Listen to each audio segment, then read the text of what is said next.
హిమాయత్ సాగర్, ఉస్మాన్ సాగర్ నిజాం కట్టించిండు. హిమాయత్ సాగర్ 8 ఏళ్లలో పూర్తయింది. ఏది ఉస్మాన్ సాగర్ 8 ఏళ్లలో పూర్తయింది. హిమాయత్ సాగర్ 14 ఏళ్లలో పూర్తయింది. ఒక్కొక్క ఆనకట్ట 2 కిలోమీటర్ల పొడుగుంటుంది. కానీ ఎన్టీ రామారావు ముఖ్యమంత్రిగా ఉన్నప్పుడు ప్రారంభమైనటువంటి ఎస్ఎల్బీసీ ఇప్పటిదాకా పూర్తి కాలే. ఈ పాలకుల కథ చూడ్రి. 40 ఏళ్ళు దాటిపోయింది. 40 ఏళ్ళు దాటిపోయింది. ఇప్పుడు ఈ ఉప్పల్ కాడ ఒక ఫ్లైఓవర్ కడతా ఉన్నారా, ఉప్పల్ నారపల్లిది. ఇది ఏడాదికో పిల్లర్ వేస్తూ ఉంటారు. ఇక్కడ ఎందుకు లేట్ అవుతా ఉందంటే ఆల్రెడీ దీని టెండర్లు రై కమిషన్లు వంచక తిన్నారు కదా.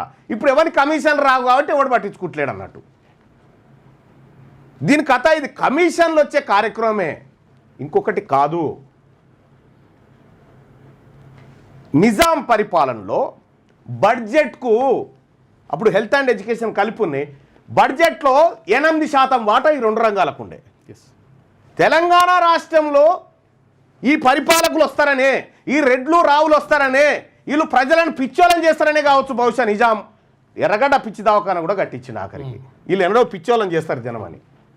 కానీ ఈ తెలంగాణ రాష్ట్రంలో బీసీలంతా ఐక్యమయ్యారు కాబట్టి అసలు పిచ్చోళ్ళు వీళ్ళను పిచ్చాసుపత్రికి దోలాల్సిన సమయం ఆసన్నమైంది.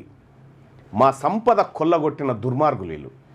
మనకు తెలంగాణ రాజ్యంలో మనకు రావాల్సింది ఏంది?